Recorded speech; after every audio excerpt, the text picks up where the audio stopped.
video will cover the basic installation of Rite's NX25 120 and NX25 240 AC continuous duty fuel transfer pumps onto a tank. These pumps are equipped with Rite's proprietary NX Intelligence technology.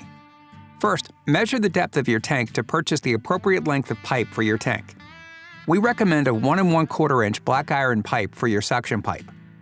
Cut the pipe at least 3 inches short of the bottom of the tank at a 45-degree angle to ensure a clear flow path into the suction pipe. Clear any debris that remains after cutting the pipe to prevent metal shavings from entering the pump.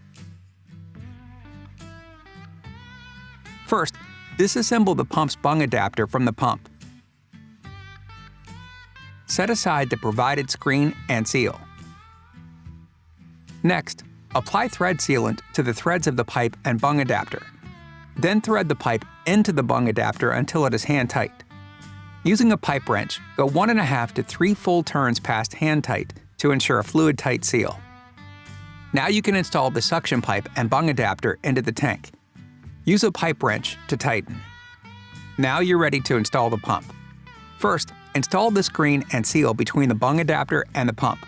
Make sure the screen is properly seated in the indentation of the bung adapter before installing the seal. Failure to properly seat the screen can result in fluid leakage.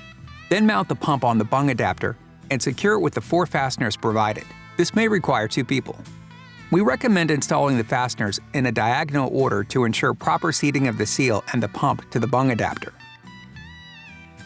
Finally, attach the nozzle boot to the switch plate and secure it using the provided fasteners. The nozzle boot has 2 available position placements.